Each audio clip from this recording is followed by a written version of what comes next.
The Lord is my shepherd, I shall not want. He maketh me to lie down in green pastures. He leadeth me beside the still waters. He restoreth my soul. He leadeth me in the paths of righteousness for his name's sake. Yea, though I walk through the valley of the shadow of death, I will fear no evil.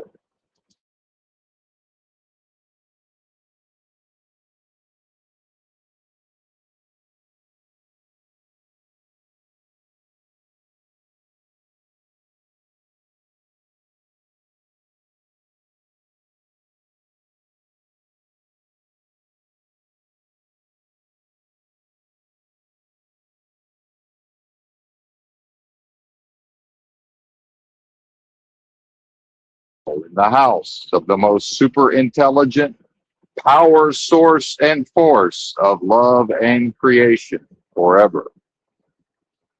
What's up, Jay? I see you down there, brother. Yeah, man. Chat's off until I can figure out how to only let the people that I want to chat. So just banning people one by one doesn't work. Too many people have 100 accounts, so there's really no way to stop them. So um, until I can figure out, I'm sure there's a way to only let approved viewers chat or approved chatters in. Until then, we're going chatless. So my profuse apologies, sir. Good to see you. Trust that you're well. It's a struggle over here. Where am I? Indianapolis.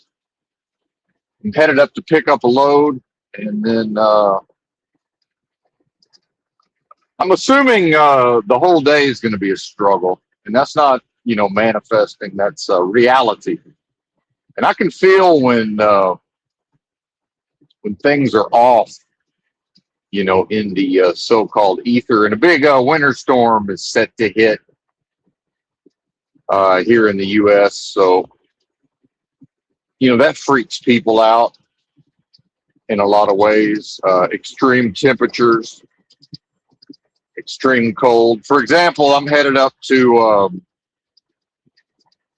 Chicago area, and I think it's going to be like negative 20 something tonight. I haven't checked the weather, but unless I'm misremembering, I believe that to be the case. So yesterday I got fueled up, and I'm not a big fan of the anti-gel, the fuel treatment, but the company specifically told me to use it, so I went ahead and threw a bottle in each tank. And I don't know if it actually gets down to like negative 25. I probably should let the truck idle. And the only way that I know of to accomplish that would be to buy some wheel chocks, which I bought them in the past, but I never used them. But I think the only way to idle this particular model of truck would be to leave the tractor brakes pushed in, and then chock the wheels so we don't roll away. And that should keep it from shutting down, because then it thinks that we're driving. So I did -8 in Minnesota, and the truck handled it just fine, not idling overnight. But, yeah, we'll see. I don't know, man. It might actually, if it'll start, it's probably better for the engine to just leave it turned off. And this thing seems to have, and I know I've talked about it before, seems to have an integrated block heater, with the electrics. So it's when it was -8, it kept the coolant, the oil stayed at about 100 degrees Fahrenheit. I don't know how to convert that into Celsius, but and I don't think the water ever got below about 150, the coolant. So and the batteries are good, so she should start. Because if it's not going to be able to run at normal temperature, it's probably actually better to just shut her down, I would imagine.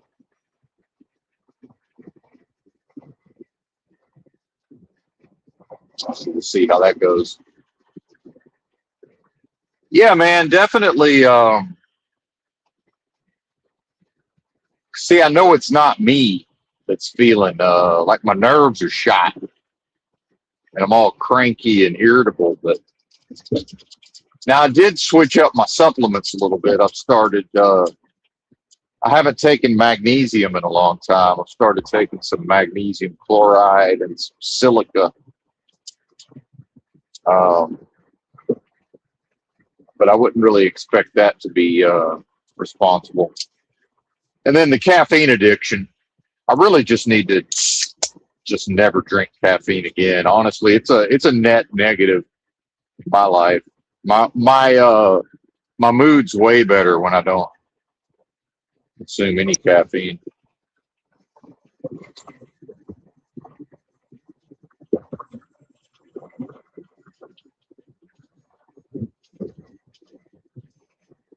I went in Walmart this morning just because I knew it would take a few hours until the company would, give me my assignment for today. And man, that store was a disaster. I don't know that I did not detect any poor attitudes from the staff, but just, and maybe they got hit real hard. People do tend to stock up when the ice and snow is coming. So maybe they got wiped out yesterday, but either way,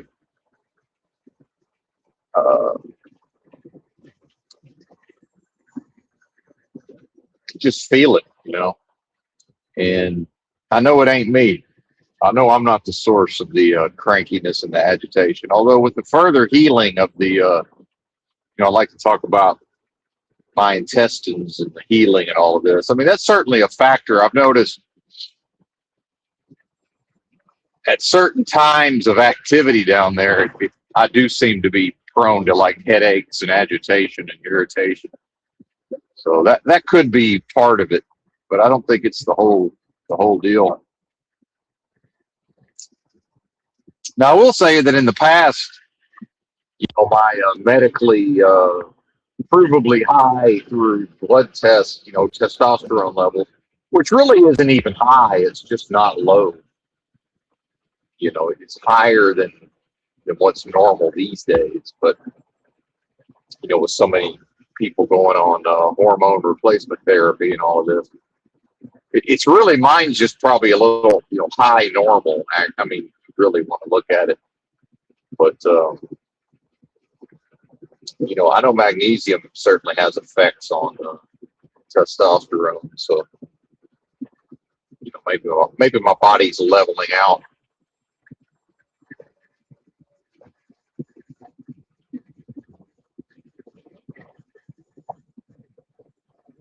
Let's see. Yeah, just trying to get this live stream scheduled. Struggle. My new phone, for some reason, my earbuds, it just will not. It just refuses to sync with these. So I got a new set of earbuds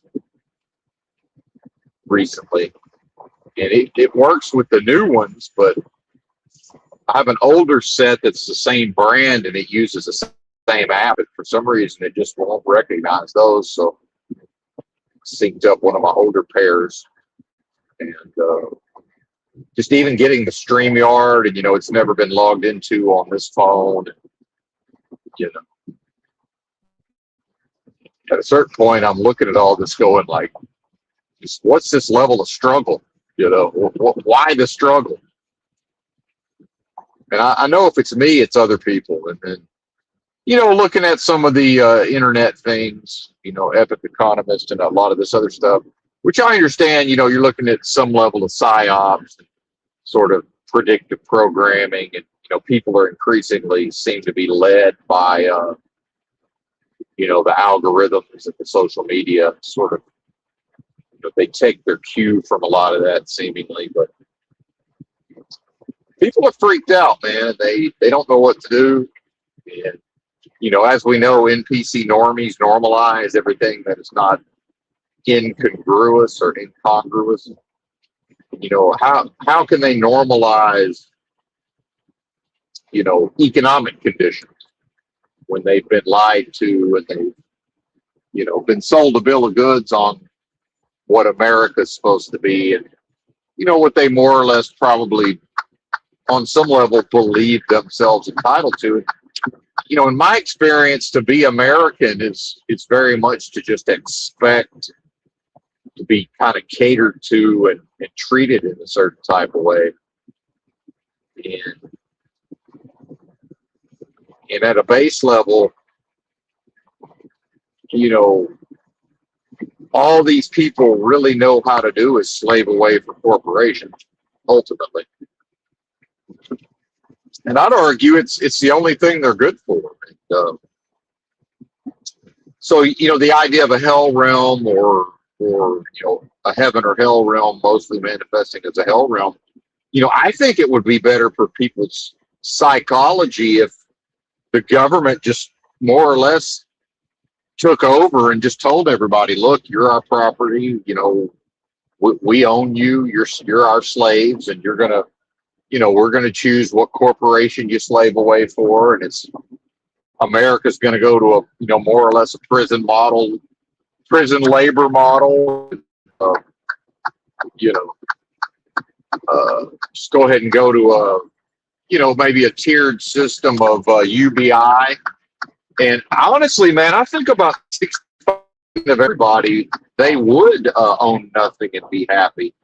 As much as I really don't like to repeat that rhetoric and propaganda, certainly, but I think they would prefer that to all this uncertainty and not able to normalize. And really, what that is they can't get to an equilibrium. And certainly it affects all of us. Just the the collective mood affects myself and others, and then the reality is when it's seeping, this is all seeping through the psych meds, because remember, most of these folks are on psych meds, antidepressants, anti-anxiety, all of this stuff, antipsychotics, so people's dissatisfaction in their internal states was pushing through all of that.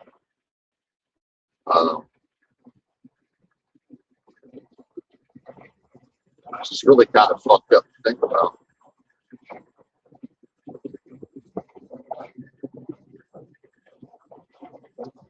The general public's sort of left to figure it out for themselves individually.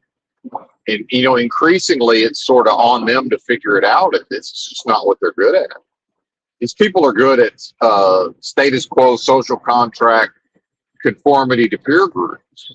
They're not good at, hey, here's a series of problems, here's your circumstances, and figure it the fuck out kind of on your own. They're not good at that. And in many ways, they're relegated to going to social media and sort of setting up these AirSats support groups, right? Where they just kind of all make the same sort of content on TikTok. There's some anger and frustration with with some of the layoffs, and I saw this black fella, a younger black fella in his 20s probably, and the way he described his employment is he did sell himself to at least to this one particular corporation, because his fantasy was that and he probably thought, as a black male, he probably thought that gave him a greater chance, I would suspect, under the idea of DEI or diversity or wanting to keep around, even at a token level, right?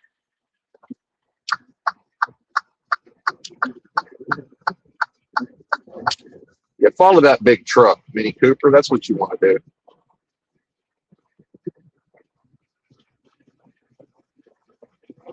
And I'm over the traffic. It's just, I don't even care. My move now, I just slow down. I'll go as slow as I'll go as slow as I gotta go. I get there when I get there. I mean, I can't even describe to you the levels of I don't give a fuck that I'm now accessing. But anyway, back to this black fella.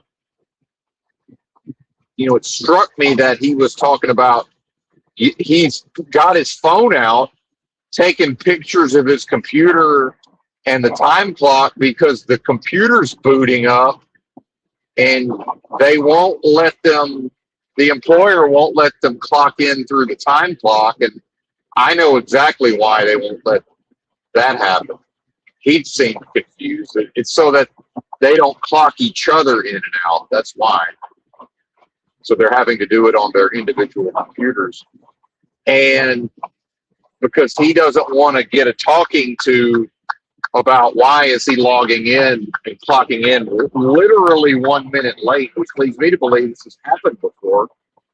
And then it's like, okay, well, I've seen that movie called Office Space. And, at some point, that's like something straight out of that movie, right? And I don't have any sympathy for people because I'm listening to him. So he's talking about all this. And then, of course, that ends up being the same day he gets laid off or fired. And he's talking about, I thought this would be a company I could be at for like 20 years. Now, why he would think that, I have no idea. That's his own delusion. But again, he probably thought the black thing, might help him.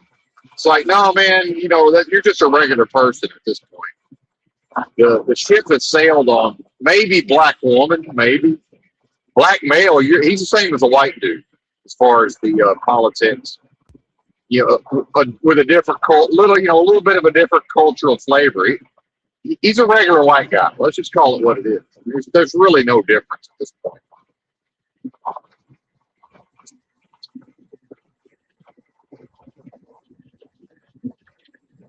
And I think you're going to see more and more people going trans and doing a lot of LGBT stuff just to try to have a job. Like, I'm not even kidding. It sounds insane. Yeah, it all seems insane. And I have no sympathy for people because here's the thing is the people should have more respect for themselves and say, listen, man, my computer was booting up and y'all told me I got to log in on this computer and I can't go over to the wall anymore and scan my badge to log in. So I have no control over how long it takes the computer to boot up. And in fact, if you harass me about this any further, I'm going home. And if y'all fire me, you fire me. And I've had that type of attitude. I'll just basically be like, look, man, this is what I'm doing. If y'all don't like it, eat a dick. And, long haul trucking, and I've done that on other jobs, but long haul trucking, I've basically had to put my foot down here and do a version of that a few different times. And it's like, look, man, I'm already doing a good job. And it sounds like this black fellow was probably already doing a good job. I mean, it's hard to tell, but probably he was. But imagine, sort of bending over and taking it and just yazza-mazza, right? And he pretty much just telling us, the way he described it, he pretty much told the higher-ups, like, hey, I want to be here. I like it here. Whatever y'all need, I got you. Give me any assignment and I'll get it done no matter what it takes.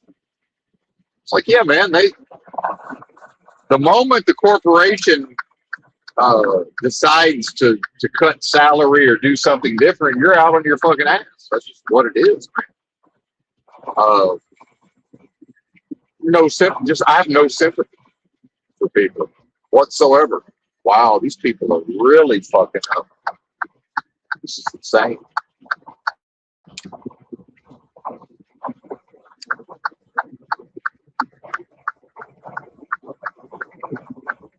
I won't even begin to describe what I just witnessed, but it was fucking crazy.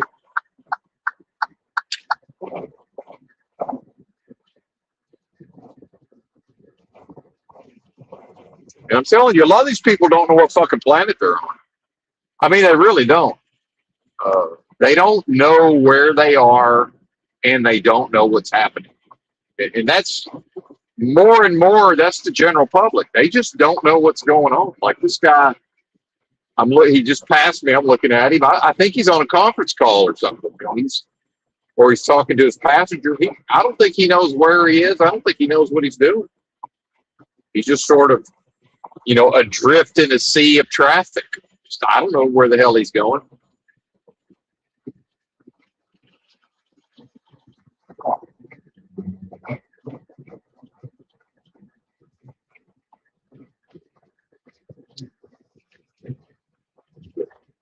They can have it. All I care about, let me go buy my little supplies that I need. Let me, live in the truck. And as long as the company don't torture me too bad, I'll go wherever they need me to go. The hell with it. And, see, this billboard says, "Where are you going, heaven or hell?" It's like, no, where are you, motherfucker? You there now? It's heaven or it's hell. God damn it! Where are you now? That's the question. Where are you now?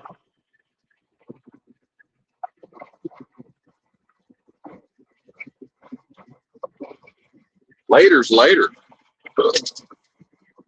Cross that bridge when we come to it. Where the fuck am I now?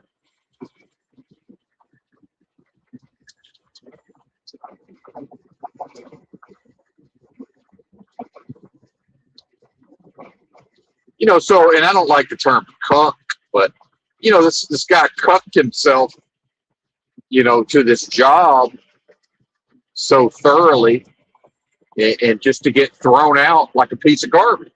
It's like, okay, man, well, why humiliate yourself in the process?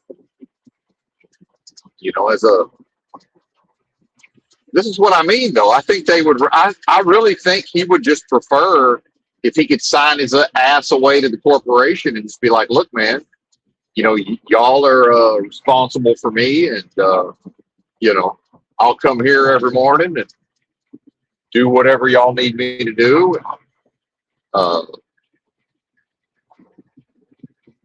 I think he would trade that for not having to worry about, is his computer going to boot up fast enough for him to get logged in without getting to talking to, office space, Lumberg from Office Space style, right? Because my question for Lumberg would be, man, why do you have all the time in the world to come down here and talk to me about logging in 1 minute late? That's what I'd want to know. It's like, what do you do?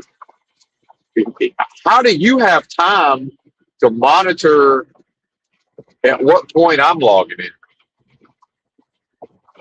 in? Like, what is this?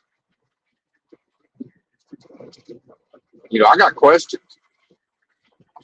But that's the thing is, see, clearly this black fella doesn't understand that he doesn't control if he's going to remain employed or not. He has no control over that. So why not keep your dignity, sir? I mean, at the end of the day, he could have kept his dignity, and most likely they'd have booted his ass out anyway, right? Versus now you're out on your ass without your dignity, partner. Do they put your dignity in that little box? If they're going to box up your belongings and ship them to you or whatever, walk you out, it's like, hey, man, y'all make sure to put my dignity back in there? You're like, no, I think that's probably gone forever, partner. I don't know what to tell you. Good luck with that one.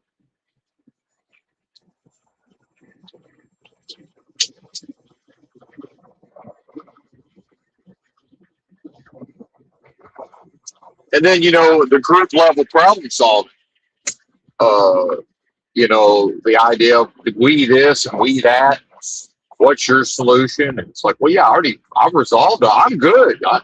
What do I have to worry about? I'm good to go. I'm talking about all these bozos that, on some level I'm forced to interact with, or at least, again, their energies affect me, right? Like, and I do recognize some of this crankiness and agitation. It probably is the healing and, certain things going on with my physiology. But, if everybody's in a fucking rotten mood and most of them's on psych meds, and they're really not in touch with how rotten they feel. You know, uh, why wouldn't that have some sort of cumulative impact? Why wouldn't that affect my mood? I feel like it would have to. And then nobody's really free to express it openly and just be like, "Rah," go smash your shit. You know, you gotta put on a happy face, right? Talk through positivity. Um, the constant bright siding of everything, right? Fuck it. You want to solve some problems, How about everybody just stay the fuck home tomorrow and get drunk or something? I mean, you don't have to get drunk. How about everybody just stay the fuck home? Have a fucking mental health day. I mean, I don't know. If everybody did it all at the same time, air quotes, what could they do about it? Just, hey, we're not coming in tomorrow. What do you mean you're not coming in tomorrow? What I mean is, if you show up here, you're going to walk into an empty building. I don't really know. Is that unclear? Oh, well, why is that? Because that's what we're doing. Oh, well, but this has got, yeah, that's fine. We're not going to be here. Like, there's nothing they could do. It's a Lumberg from Office Space. Peter fucking gets sick of his cubicle and takes a battery-powered screwdriver to it, power tools, and dismantles his cubicle. And then Lumberg's basically like, hey, what's the meaning of this? And Peter just blows him off and like, all right, man, I'll see you later. Pats him on the back, and Lumberg's like, okay, Peter, we'll get somebody to clean this up for you, So he's got to try to save face. It's like, look, they can't do anything. It's like, oh, they're going to throw me out on my ass. Yeah, they're doing that anyway. Right? It's like, and this is what I mean by your average person just has no concept of strategy. It's like, buddy, they're throwing you out on your ass anyway. So you can't tell me, oh, we would stay home, except they'll throw us out on our ass. It's like, they're doing that anyway. Like, what's the fucking difference? So what it comes down to is just everybody staying home is incongruous, and an NPC normie can't normalize it unless it's a pandemic and the strong authority of the powers that be has to tell them to stay the fuck home, because then it's normalized. Oh yeah, well, there's a pandemic, so we stay the fuck home until told otherwise, right? That's okay. But the people can't take the same exact action, to benefit them potentially. It's like, I don't know. It's like, oh, you're going to harass me over, I can't log in, I can't get on the clock because the computer's booting up. It's like, okay, well, how about I'm just not going to be here tomorrow? How about I'm going home? I'll see you tomorrow. It's like, what do you mean? I mean, I'm getting in my car and I'm driving the fuck away from here. That's what I mean.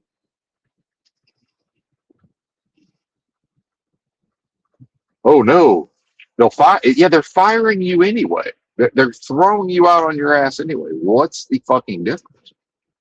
I don't mean you, the listener, the royal you. It's like, yeah, okay, great. As if that has anything to do with the layoffs. You give them the finger, right? Just say, hey, man, fuck you, right? Why not? And really, what you're talking about is a bunch of chicken shit cowards, ultimately.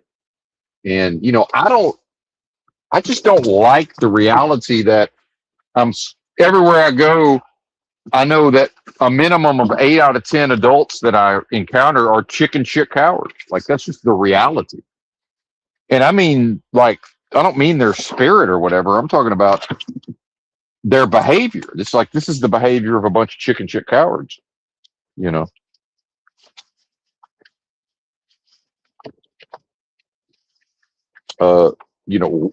I don't want nothing to do with that. And then, everything, the psychological control, it all gets brought back to status quo, social contract, conformity to peer groups. I'm like, yeah, I work as a long haul trucker. Nobody wants to live in a big rig and work 7 days a week. So, until these motherfuckers really do drive themselves all the way, I've got a job. I don't know what to tell you. Like, as long as my record stays clean, and a lot of things could happen for me not to be doing this job, but for the time being, it's like, yeah, man, there is some freedom in that, because spoiled, comfortable Americans, they don't want to do some version of the salt mines, or just something that seems arduous and, no prestige whatsoever, right? None whatsoever. You can't go tell your friends and family about, whoever you met that's a long haul trucker. That's anything desirable. Like, oh, great. All they're going to think about is, all the detrimental things. 5 degrees Fahrenheit on the old dashboard here.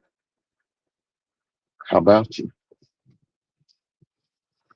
And I like that. I like that people don't really want anything to do with truckers. Good. And I don't identify as a trucker. I've talked about before, but good. I don't want nothing to do with these bozos in the first place. Leave me the fuck alone. Leave me out of it. I'll be I'll be in my jail cell side living quarters, or I'll be driving down the road, right? Or hanging out at the shippers and receivers.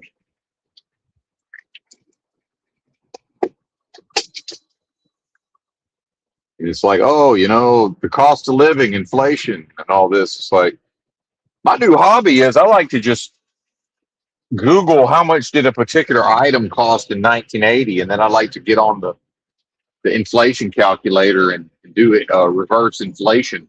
And it's like, yeah, pretty much everything cost the same or more in 1980, adjusted for inflation. Just about everything was the exact same price you pay today or more. It's like, it's lifestyle inflation, and it's consumer credit driven lifestyle inflation. Realistically, because in 1980, the vast majority of all Americans could not access consumer credit. It just wasn't available. They say, what do you mean?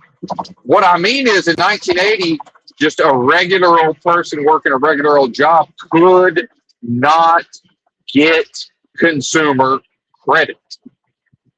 That's what I mean. Now, maybe some nominal amounts here and there, but this idea of, oh, here's your $10,000 line of credit was not a thing for just a regular old working person. Didn't exist. But now, how is the average American, dual income households and all this, how are they able to get in $100,000 worth of credit card debt? How's that legal? Right? And then why don't people examine the economics around why is that possible? Right? Well, clearly it's to enslave people. It's so that people can enslave themselves via lifestyle creep. And the fact is, oh, we can't afford groceries. It's like, yeah, absolutely, you can afford groceries. Now, the rent is a different thing. The rent is, I don't know what to tell you. Unfortunately, a lot of folks are probably just going to have a shit ton of roommates, and that's just what it is. But yeah, stop buying a bunch of stupid shit, and people will find that they can feed themselves. Right? They can't feed themselves because they're buying a bunch of dumb shit, and they've got 7 credit cards with minimum payments. It's like, holy shit, between that. So you got, 2 white collar people, dual income, 2 car payments, right? Car insurance, a mortgage, and fucking 7 credit cards. And then they're like, oh, we can't afford groceries. Oh, really? Well, you could if you didn't have 7 motherfucking credit card payments. What are you talking about? How about just stop paying the credit cards? And see, that's the key to the whole thing. You say, hey, you know what I would do if I was y'all? I would do what rich people do and what bankers do. They pay themselves first. Meaning, if they look at their budget, they're going to pay their rent, they're going to pay their electric, and they're going to pay for their transportation and their food first. And then if there's nothing left, guess what the credit card company gets? The middle finger. It's like, well, we'd love to pay you. We're not paying you because we don't have it. Right. So why are so many people so obsessed with making those minimum payments? Is because they want to keep a certain credit score. It's like, okay, but why do you need a certain credit score? For what? And then it's the panic around, well, we might need to buy a house or a car. Like, why? Especially if they already have a mortgage and car payments. It's like, you have car payments, you have a mortgage. Why do you need a good credit score? And I understand it is difficult to rent an apartment without a good credit score. I know because I've tried. Guess what? I just don't rent apartments anymore. Shocking, right? It's like, well, I can either live my life based on a credit score, or I can just not live in an apartment anymore. So, surprise, surprise, I haven't rented an apartment since like 2011. I think was the last time I rented an apartment, maybe 2010.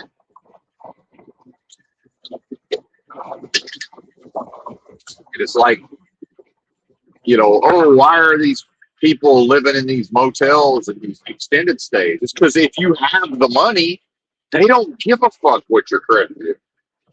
It's like, oh my God, $400 a week, that's insane. I don't know, it's $1,600 a month. Like, what's your apartment cost once you pay electric and, you know, whatever other bills, internet, you know, add it all up. You're paying $1,600 anyway, right? Oh, but now we're back to status quo, social contract, conformity to peer groups. It don't play good on social media to be living in a motherfucking extended stay, does it? So, yeah, you got to have credit. And people, once they have credit, they can't control themselves in a dual income household. So next thing you know, they've got 7 maxed out credit cards. See? And then how many people have gone through bankruptcy, had the debt fucking discharged, and then just immediately charged up another 100 G's, right? And I know that's common because Caleb Hammers had a lot of those people on his show. The financial audit guy, which I don't watch anymore. They've really leaned into the more, you know, salacious aspects. So I've lost interest in it. Yeah. So I have almost no sympathy for people because they can't go their own way. They can't break free from the crowd. You know, they have to look at what everybody else is doing, and they have to do some version of that. You know, well, that's all fine and good until they wake up one day and they're, you know, they're standing around outside the fucking Salvation Army or whatever in Austin, Texas, and somebody like me is looking at them like, well, these are clearly, you know, brand new homeless people, and you know, that's just their life now, right? And half of that is that, you know, as they fell, you know, layer by layer, fucking bit by bit, as they fell down to that level, they always had to look at the people around them and do a version of what those people were doing. And then it's like, okay, now what are you going to do? Look at what am I doing? And well, I'm in line to be herded like cattle into the day room, the arch in Austin, Texas, so that I can, you know, check my mail or go to my locker, whatever I don't even remember what they had back in the day. Whatever the fuck I need to do. Yeah, I'm handling my business and I'm getting the fuck out of here. Right? And, you know, there's a reason why I no longer access those services. And when I was in, you know, Los Angeles, sleeping in my car in Echo Park, there was this constant thing where these organizations, you know, these charitable organizations were constantly trying to tell me about, oh, well, on Tuesdays there's this thing, and then on Thursdays there's that thing, and there's showers. And I said, listen, I've been homeless so long, I don't go stand around and wait in line with a bunch of homeless people unless I have to. I don't know what to tell you. I'm not coming. Thank you for helping people potentially, but I would rather walk around for 3 hours and pick up $15 worth of cans of bottles than to go hang out with a bunch of homeless people. I'm over it. I've done it day in and day out for many fucking years. I'm over it. I have to really need what they're giving away.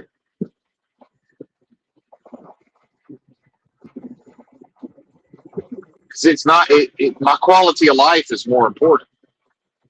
And they're like, oh, beggars can't be choosers. And they don't say that. That's what society says. And I'm like, I don't remember asking. I'm just standing on the sidewalk, and y'all walked up to me and started telling me where I can go and what I can do. It's like, thanks for the info, but it's like, I'm not a beggar. I'm standing here minding my own fucking business.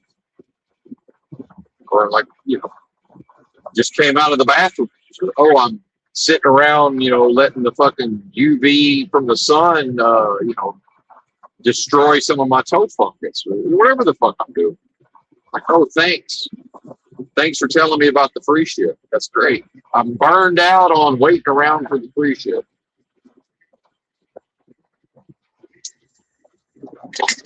Thanks, but no thanks.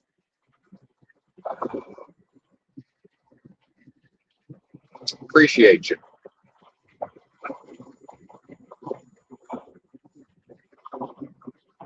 And so people are going to ride that, they're going to stay on a sinking ship all the way into homelessness when it doesn't have to be that way. Like, they could live differently, right? They could do different things. So it really proves that your average American is already psychologically enslaved.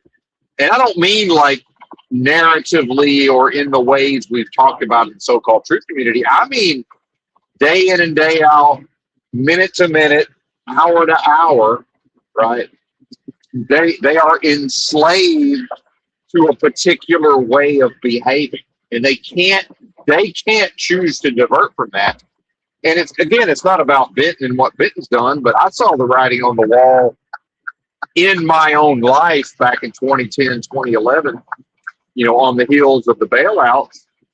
And I said, and I'm starting to hear people say things that I said to myself in 2010, 2011, which was, well, I realized I no longer had extra money. I was working full time at a gas station. My wife at the time was working at the Clinique counter at the mall, making good money, and for the area, good money for the area. I had us on a budget, and it was like, I'm recognizing, well, we don't really have a lot of extra money. And, I have this car to pay for, and it was paid for. But it's still, I got to put gas in it. I got to, oil changes cost money. Tires cost money. See, people don't think this way. They look at a car and they have an emotion and a feeling, and it's a status quo, social contract, conformity to peer groups. They don't think, well, at some point this thing needs a set of tires. At some point this thing needs an oil change. At some point you got to service the transmission, right? At some point it needs an alignment. It needs shocks. It needs this. It needs that. So I'm looking at the two cars, right?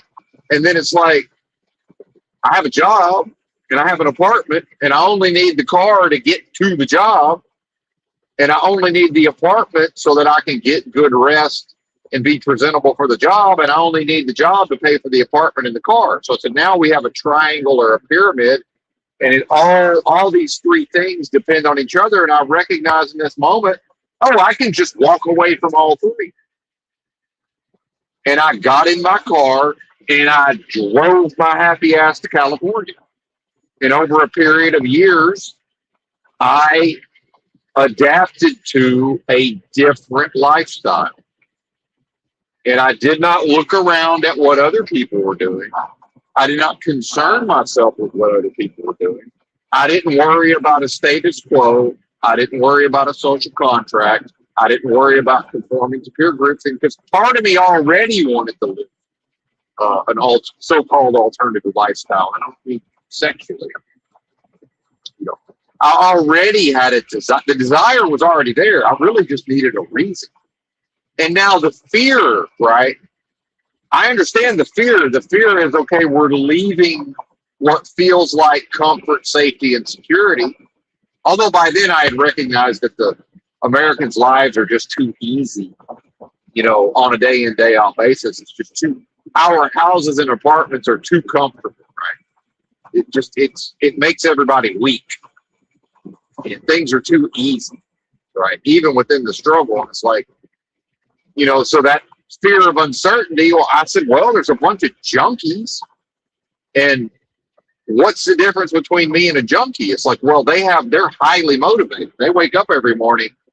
They have their motivation level is a 100 out of 100. They have to do whatever the fuck they have to do that day to get their fix. They have to. So that is, in a way, the art of war.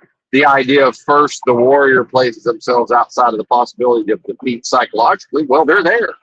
Now they're there for not a great reason. It's a chemical dependence, but you know, and I'm like, well, if a bunch of fucking junkies can figure it out, I'm pretty sure I can. And then I recognize, okay, I'm going to have to be brave enough to artificially put myself in that situation and then just figure it the fuck out. And surprise, surprise, I figured it the fuck out. And I actually enjoyed it. I like being homeless on some level, but you know, it's not, we can't separate the bad from the good. I would never recommend it.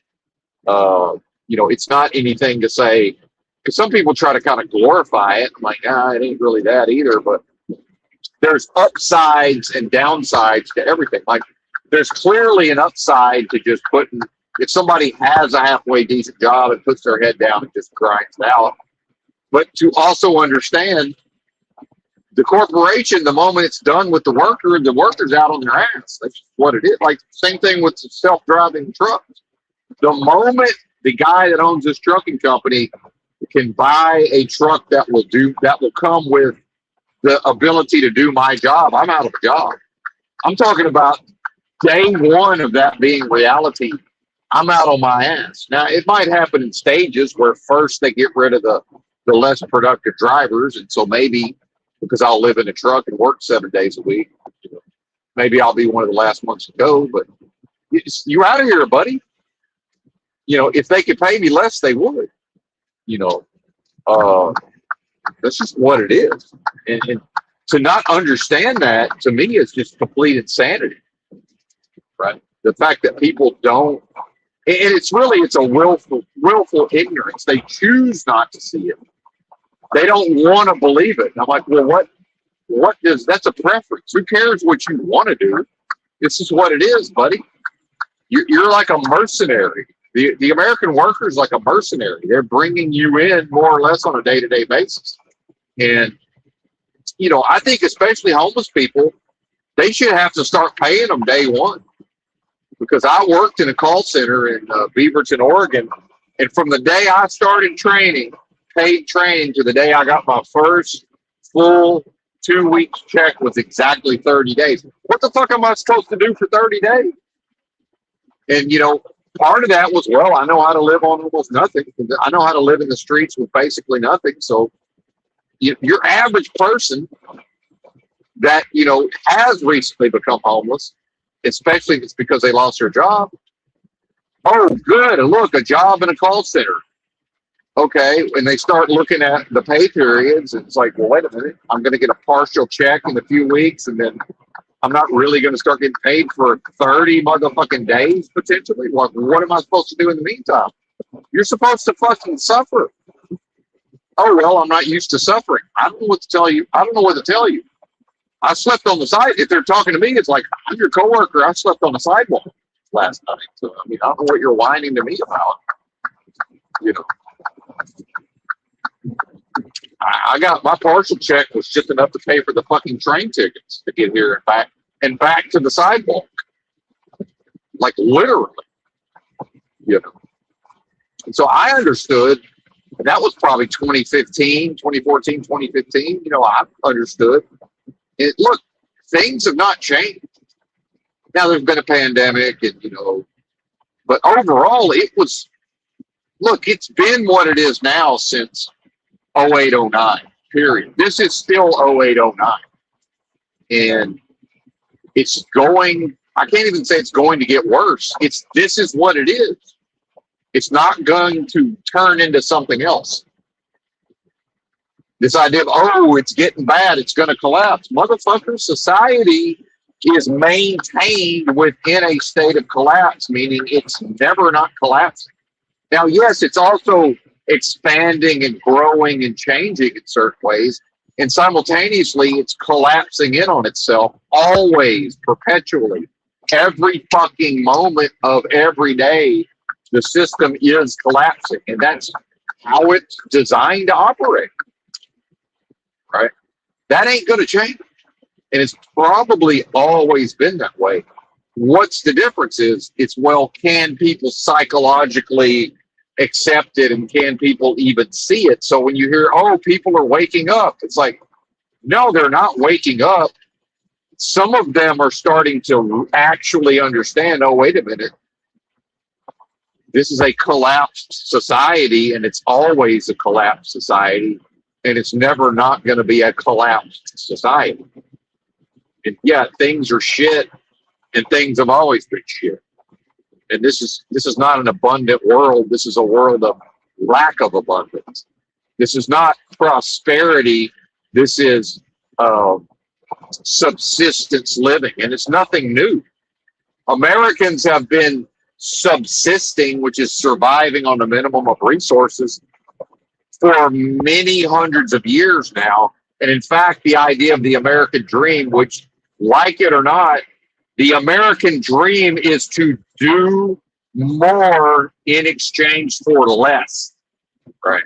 And so, me working as a long haul trucker, if you compare this job to whatever they were doing in 1980, the 2026 version of this job, I'm doing more for less. Now, the job is easier in certain ways.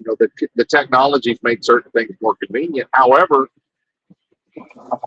I'm expected to tolerate worse conditions. I'm expected to put up with certain things, and for what is comparatively less money and a lower lifestyle. I don't know how many people were living in a big rig in 1980. I'm sure some were, but I've had an old black man from Memphis, owner operator. He told me, yeah, in the 70s or in the 80s, he said I could do one cross country run and take the rest of the month off if I wanted to. Right? Well, that shit ain't possible. Now, you could, but you'd be broke.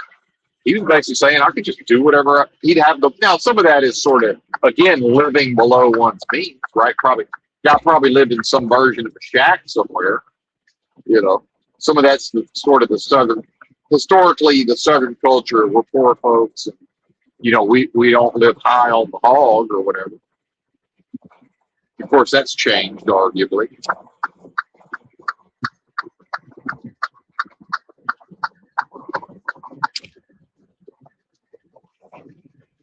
He wasn't worried about having a pair of Nike Air Jordans.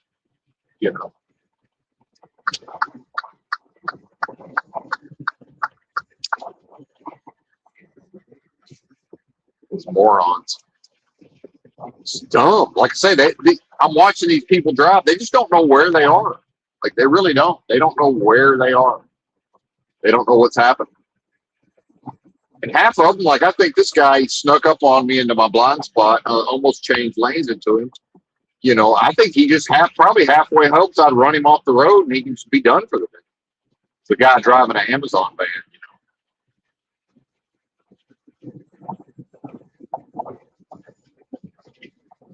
And since I'm an excellent attentive driver, of course, I didn't sideswipe him, but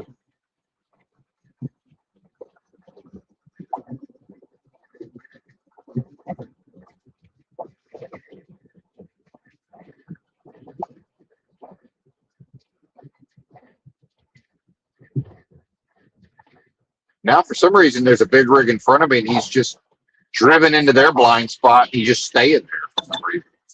It's like, why are you doing this? Just watching him do it. It's like, how does he know what's happening? How's that a person that's aware of their surroundings? It can't be. Or, like I've talked about, he's not processing data. He doesn't understand the implications of what he's doing. He's creating. Oh, and then, be safe, stay safe. It's like, what are you talking about? Safe. Don't y'all see what we do individually, interpersonally? We safe. What the hell are you talking about?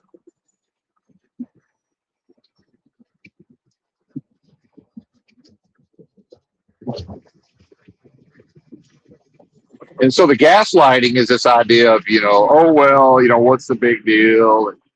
Yada, yada, yada. And it's like, look, man, there's no reforming these people. They are what they are. They're not going to change collectively. It is what it is. And I choose to accept it because that's what's better for my digestive system. The more I accept it. And again, I get there at this point. I just get there when I get there. These people want to drive like morons. I'll just hit the slow lane and go 55. Fuck them. It's a version of the guy all in a fucking tizzy, worried about what's going to happen if he doesn't have a screenshot of his computer booting up and saying, "Look, this is why I didn't log in because my computer was booting up. Y'all told me that I have to boot up. I have to clock in on my computer." Right? It's like, if the company wants to know, well, why'd you get there at the time you got there? It's because these people were driving like morons, and I decided I wasn't going to deal with it. And I hit the fucking slow lane and went 55 and a 60. And if y'all don't like it, you can take this job and shove it. And yeah, I'll say it in a nice way. But be like, look, I'm going to do it again. So there's really no reason to have this conversation. But if you're actually curious why I did what I've done, that's why. I'm not fighting these bozos for a fucking a piece of fake American cheese, right? I'm not fighting a bunch of rats on a sinking ship for nothing of substance, right? I refuse. I'll sit down somewhere next to a dumpster, and if society gets to the point where there's no food, I guess I'll fucking die, right? Meanwhile, it's already a protracted experience of death, right? It's already animated death warmed over. Life is a breakfast cereal. Mikey likes it. If I fail to account for waking dreams, surrealistic, unreality, deja vu all over again, that'll be, to my own detriment. So, and then, so here's the unreality. All I had to do was slow down and hit the slow lane, and they all just cleared out ahead of me. It's like, as long as I was willing to stay in the middle lane and try to fight these bozos, they were happy to remain there and fight me. The minute I surrendered and just hit the slow lane and slowed down to 55, they all just went down the road. They're way the fuck down the road now. So it's like, how are those the same group of cars that I couldn't maneuver through unless I'm willing to go 71 in the fucking hammer lane and maybe get a ticket? And I try to save that for when it, maybe I do need to make some time. But now all of a sudden that I've surrendered, they're all up there pulling away from me. How are those the same people doing the same? It doesn't make sense. This can't be real. This is whatever's happening that you're observing. It's never 100% real. And I'm talking about your interactions with your so-called loved ones, your friends, your family, your employer, the so-called truth community, whatever's going on with your phone. It's never 100% actually real for even one instant. Ever. Never.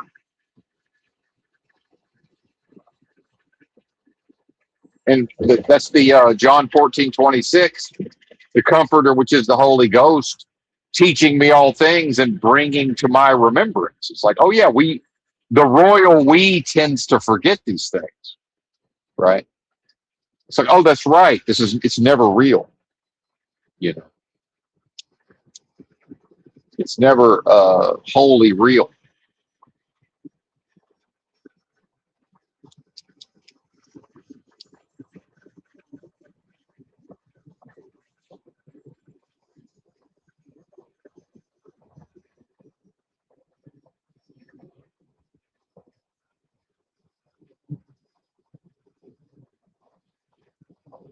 I think actually half of this crankiness is probably that I've reduced my caloric intake. I think that's probably got something to do with it. Now that I really think, I ponder, I'm like, wait a minute. In order to be able to stay in my pants, I've cut back on my calories. That's probably got something to do with it.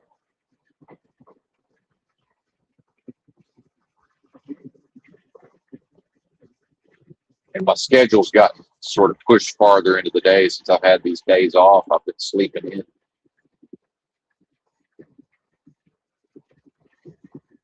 It's probably mealtime.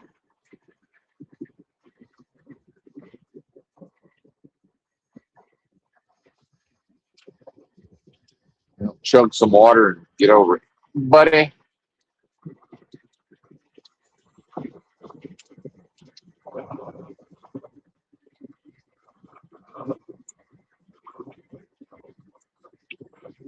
And one of the keys, in my opinion, is there's no solution to any of this. The solution is, hey, individuals, figure it the fuck out and stop looking to each other to figure it out. Stop looking to an authority to figure it out.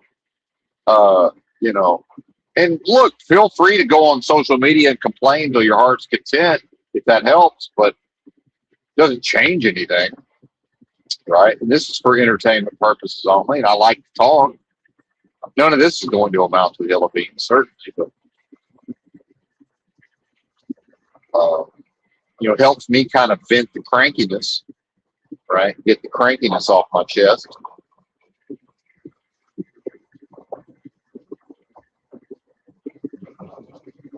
But see, I don't assign any value to the fact that I've pretty much been annoyed all day, right? It's like, yeah, I feel annoyed. So what? Oh, I'm shopping at the Walmart and I feel annoyed and there's like people around me doing things. Well, they're not causing the annoyance. I'm just annoyed, right? Oh, well, suck it up, buttercup. Put your big boy pants on and just be annoyed, right? And I think at a certain point, Americans really started to believe that they're not supposed to be annoyed, or that they're supposed to have some sort of right to sort of bargain with or negotiate with whatever they feel is annoying them. It's like, no, man. Just some days you roll out of bed and everybody's in a bad mood, and just we're all annoyed, and it's a whole entire day of being annoyed. Right? Just what it is. And then, of course, the realm will always gaslight as if I'm the only one who's annoyed. Yeah, I'm sure that's the case. I'm sure I woke up in a nation of 330 plus million people, and I'm the only motherfucker who's going to be annoyed all day for no fucking reason whatsoever. Yeah, I'm sure it's just me. Right? That makes total sense. Right?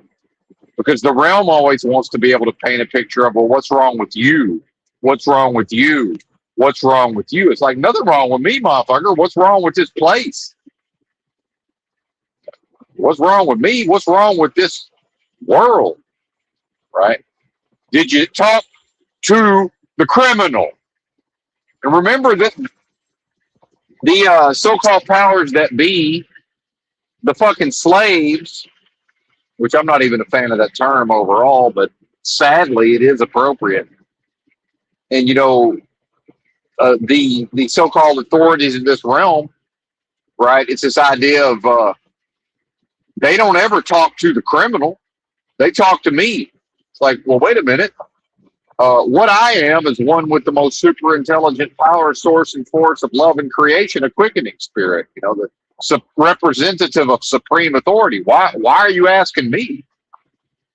Did you talk to whatever's making everybody so frustrated and annoyed? So much so that in spite of their psych meds, it's bleeding over into me, apparently. I mean, did you talk to them? And it's like, yeah, I probably should be a little cranky because I haven't adjusted to cutting down my calories yet, but that's a couple of days. That's a couple of days of adapting to that. It shouldn't be this strong. The fact that this sensation is so strong, I know it's not me, right? It's partially me. It's other things. So if you watch what the realm does, the realm will always gaslight the individual and treat me like I'm guilty and I'm the cause. It's like, go talk to whatever phenomenon is responsible for causing the situation. Because what I am is not the cause of this. So go find the cause and talk to the cause. Pretty pleased with sugar on top. Now, if you go do that, and then you need to consult with me, fine. But all I'm going to say is, did you talk to the criminal? And if the answer is, well, no, we didn't, why not? Oh, because the criminal don't want to hear it. See, I wish I'd known this, because I remember I have vivid memories of being in line for, I don't know, bus passes or something in Austin. Standing in the line. And some nefarious meth head homeless people, street dwellers, showed up and sowed chaos, caused a bunch of problems. And then what did they do? They left. See, they don't stick around for the lecture. So next thing you know, here I am standing with a bunch of homeless people. We all got our backpacks on, patiently waiting to go get our bus passes. And here comes, somebody, one of the staff, one of the managers, and he's wanting to give us a lecture.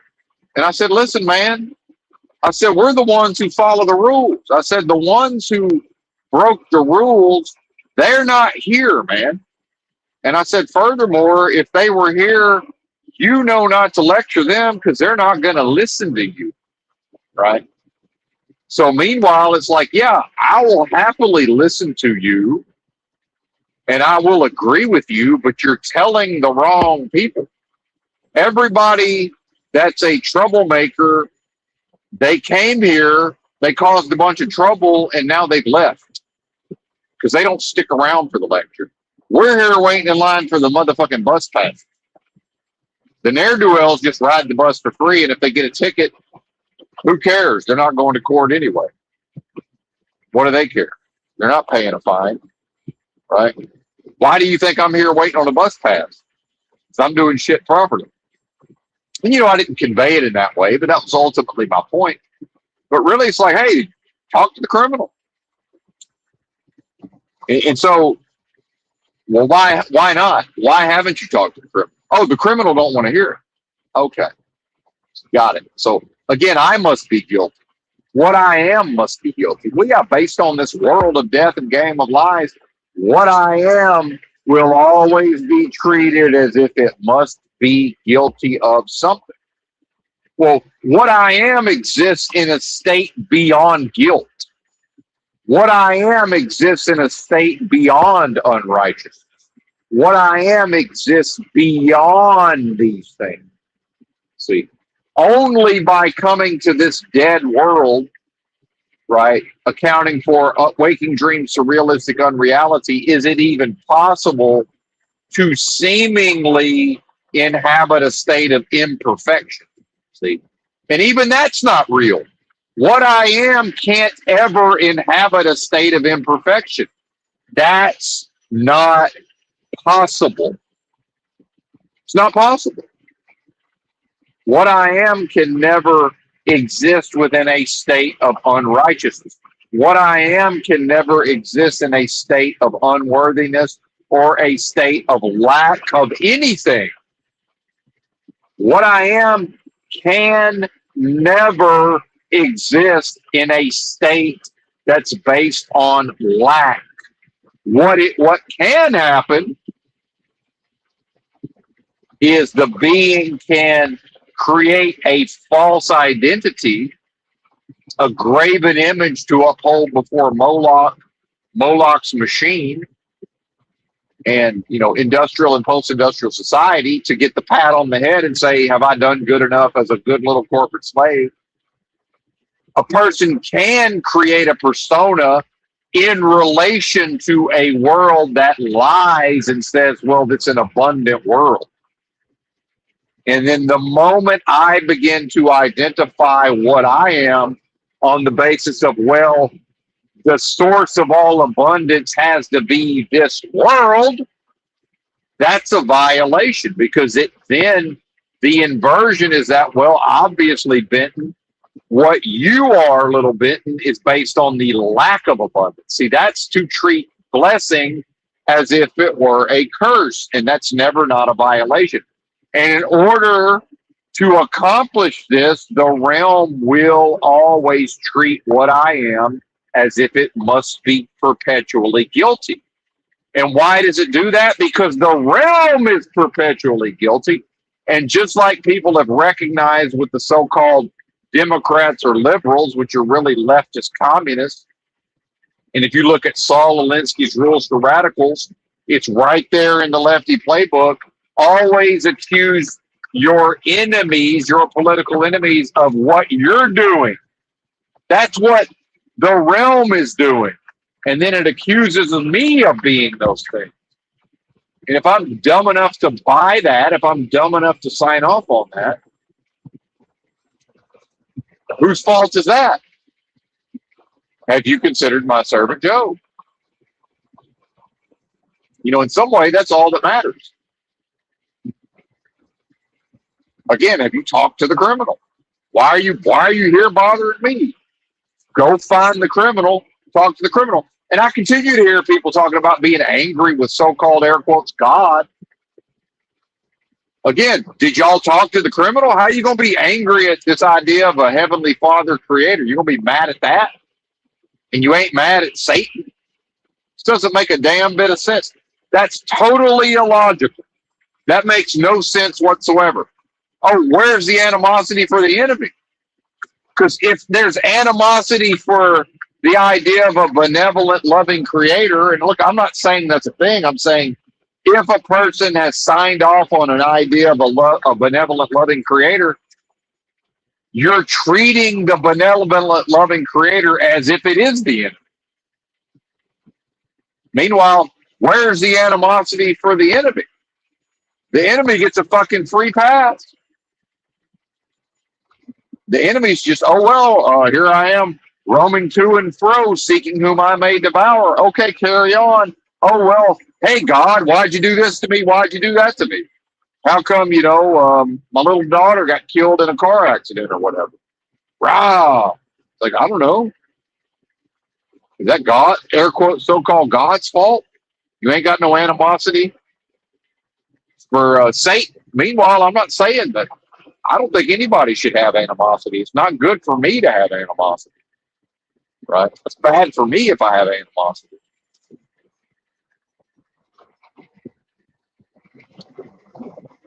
That hurts me. Why would I hurt me? This thing's already painful and annoying. It's already a struggle. Why do I need to make it worse? Doesn't even make sense. 3 degrees Fahrenheit on the dashboard.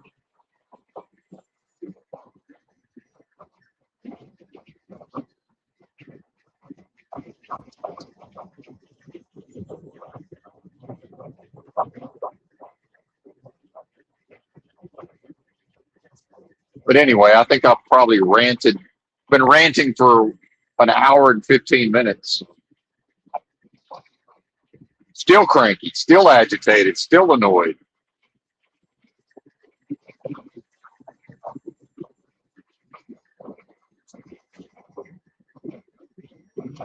Again, all I'm looking at is tractor trailer after tractor trailer after tractor trailer, and nobody's trying to tailgate them. I look in my mirror, there's a big rig right up my ass. And then I look on the other side of the road. Look, there's a tractor trailer, nothing behind it. There's another tractor trailer, nothing behind it. Now I see one tractor trailer following another tractor trailer, but he's not up the ass. He's following at a safe distance. Right? Meanwhile, this is probably an owner-operator behind me just trying not to go out of business, trying to get in the draft, try to save a little fuel. Yeah, buddy, go around. Go sniff somebody else's butt. Oh, he's got the the long hood fucking. He's got the cool truck. Yeah, take you 5 miles a gallon on down the road, partner.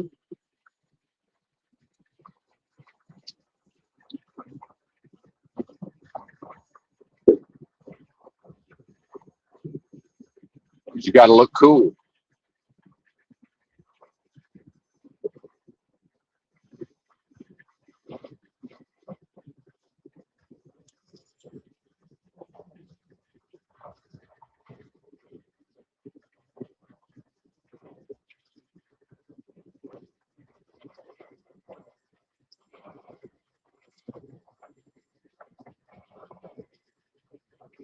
Man, that wind is annoying.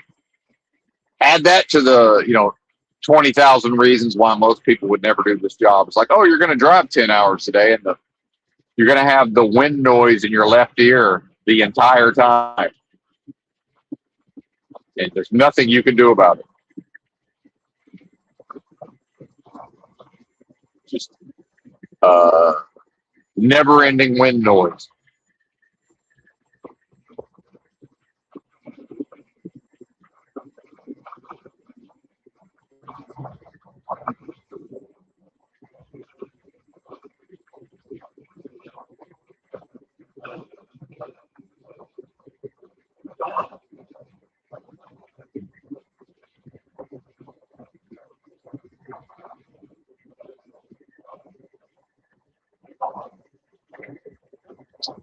36 minutes to the pickup.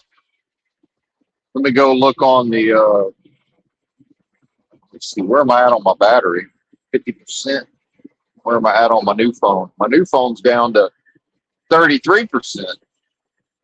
Oh, that's what I see. I knew I needed to get something out of the back earlier, and I couldn't remember what it is. My power bank. Put my power bank in the back. Oh, look, I accidentally wiggled my trailer, and immediately some car popped out from behind me. They were hiding back there. It's like, what? Why are they there? What do they get out of there? They don't know where they are. They don't know what they're doing.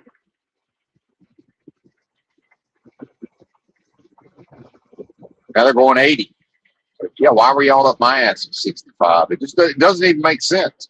Just go 80. Fuck it.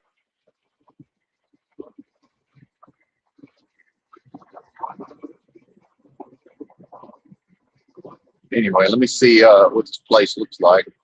I think it's probably a big facility. Let's see. Not big enough.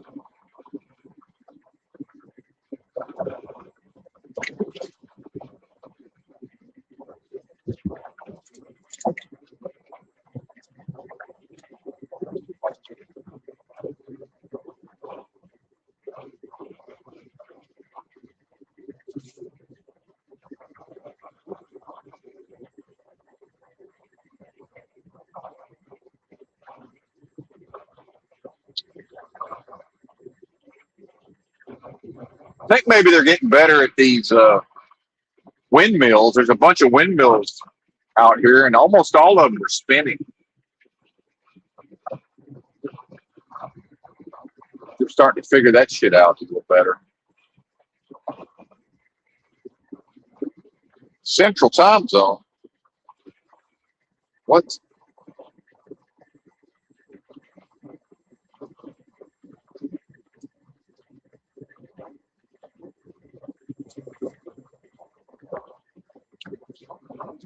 See, this is what I don't understand.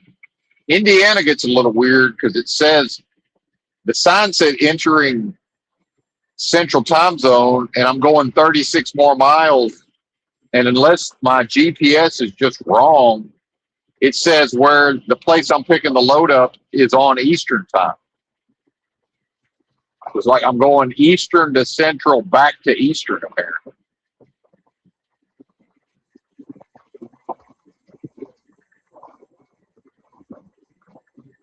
I guess. I don't know.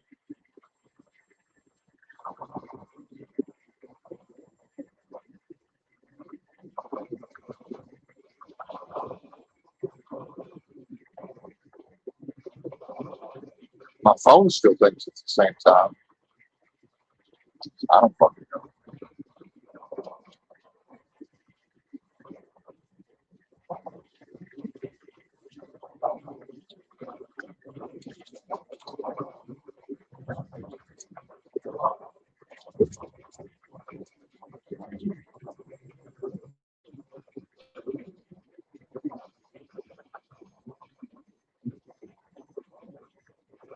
Oh, now it changed.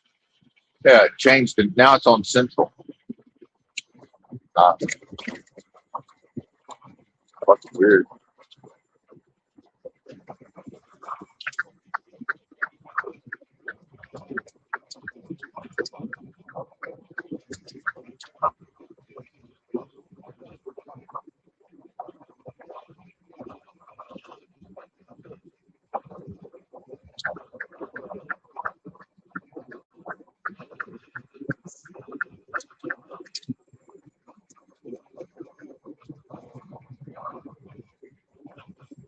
We out here in the middle of nowhere now, Jack. It's all farmland. 93 miles to Chicago.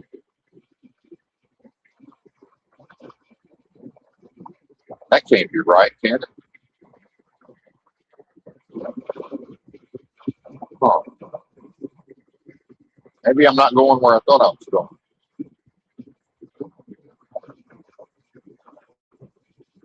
Okay, I'm going way. Oh, I see. Yeah, I'm going oh,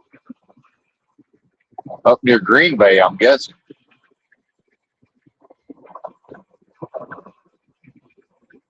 No?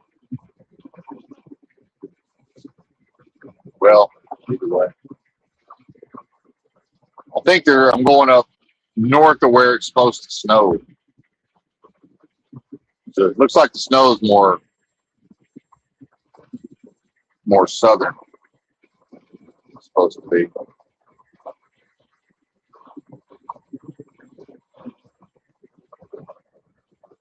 Anyway, I got some out of here. Rant over. Benton out. Bye.